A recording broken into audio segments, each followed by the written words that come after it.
My day used to consist of waking up, stumbling across my room to get my phone, checking my notifications of unimportant emails and getting lost within social media. Have you ever heard of anyone not using digital devices or using social media?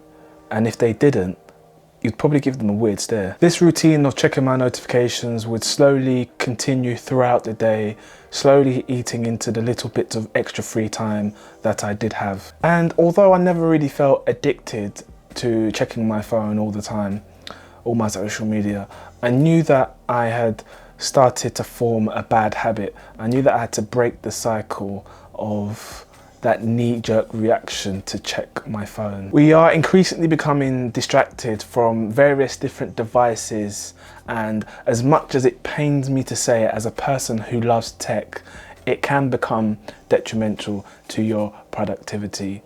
Initially, these devices or apps were created in order for us to have easier lives and to streamline our tasks so we can do them more effectively. When Steve Jobs introduced the first ever iPhone, it revolutionized the industry. He combined the iPhone with the iPod Touch. Our relationship with this shiny new tool has kept us from interacting from the outside world.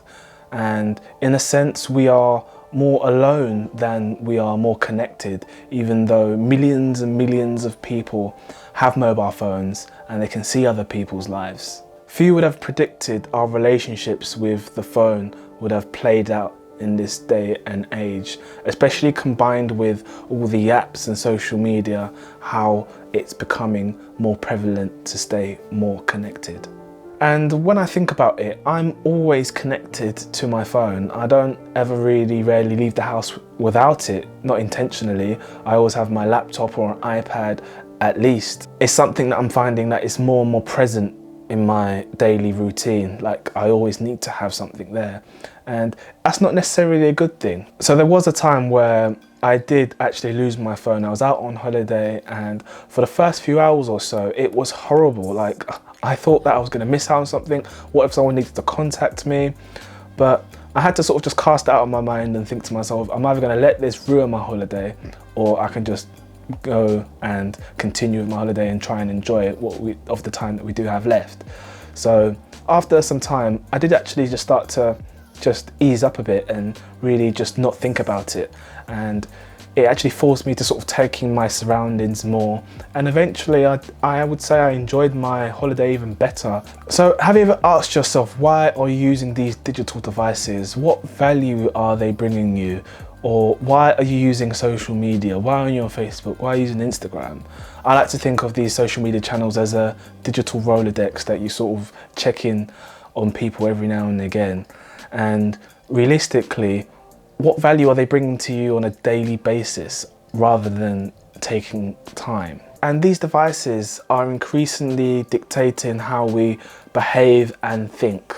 How did we get to this point? Because we are not collectively stupid. How do these companies infiltrate our need to have these devices? Well, for one, an enormous amount of money has been invested into these apps and devices in order for us to spend more time on them. And essentially what they are trying to get from us is our attention, and our attention is valuable. The more eyes these companies have on their devices, the more valuable we are. And what's most valuable is our attention.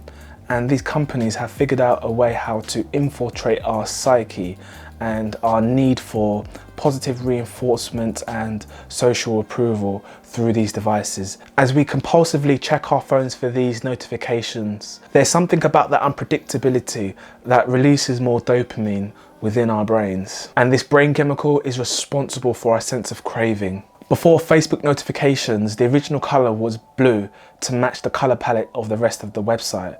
But after some research, they actually changed the color to red, a warning signal. And soon after, more clicks and more people were clicking on that notification symbol. And this is just one way how they've tapped into the psychology of getting us to spend more time on devices. As we are stuck on our screens, we lack alone time, some space for clear thought, which is something that can be regained. We could live a lifestyle that promotes less of the digital and more of the solitude. something described as digital minimalism by Cal Newport. Digital minimalism consists of optimizing your screen time effectively. If Instagram is something that your career depends on, use it in a purposeful manner by setting rules that allow you to do what needs to be done. So here are my takeaways from the book. He talks about something called the law of diminishing returns. And this explains why you just can't keep on adding stuff to something and be expecting the same improvements. There's gonna become a point where those improvements become less and less and less. At first you'll see progress, but by the time you just keep on adding so much, it'll be minuscule. So let's take, for example, you have apps to organize your time. There's only so many apps that you can actually use before it gets to the point where using all of these apps will become a time waste. So let's take, for example, going to the gym. At first, you'll see big improvements as you are going. Let's say you're going for 1 hour a day. But let's say we increase that time to 2 hours or maybe 3 hours a day, 7 days a week. You're not actually going to start to see as much improvement as you once did. You probably actually start to feel burnt out, and you will actually start to have a detrimental effect on your progress. Cal Newport also talks about controlling your attention, and he quotes, so you've got all these social media feeds, all of information. The feeds will be never ending. So what he's alluding to here is that if you're always permanently connected, there's going to be no end to your distractions, as you would just be forever consuming whatever is in your feed. Instead of adding new sources, he mentions try to stick to one main source of information and try to streamline it into just the one place where you go daily to get your information, as opposed to checking your Twitter, your Instagram, your LinkedIn. Try to stick to one form of information. So when making a decision, you need to consider the life costs as well. So let's just take, for example, you want to buy a new car. You need to consider all other areas as well. So that would be car insurance, petrol, maintenance. It's not just solely the cost of buying the car, there would be other costs as well.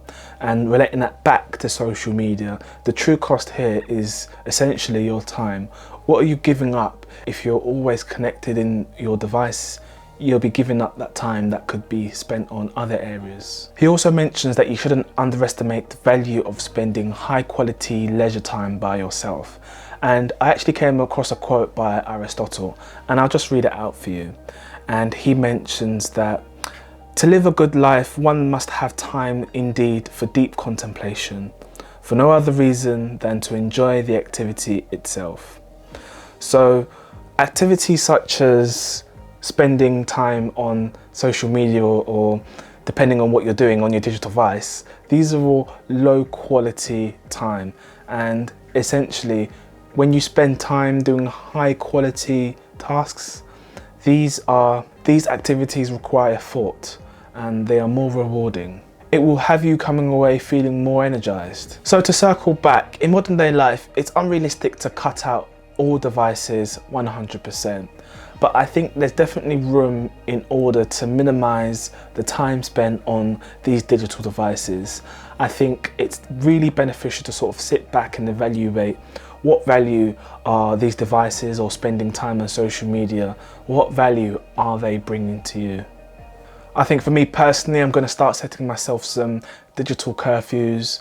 I think in all, the reason why people are spending so much time on their digital devices because they have no clear idea on what they should be doing in their free time if they were not to have these devices around them. And I think we should ask ourselves what we could be gaining from spending less time being attached to these digital devices. Anyways guys, thank you for watching this video. I really do appreciate it. If you like this video, please smash that like button. And if you want to see more videos like this or have any suggestions, please comment down below, and I'll see you guys in another one. Bye bye.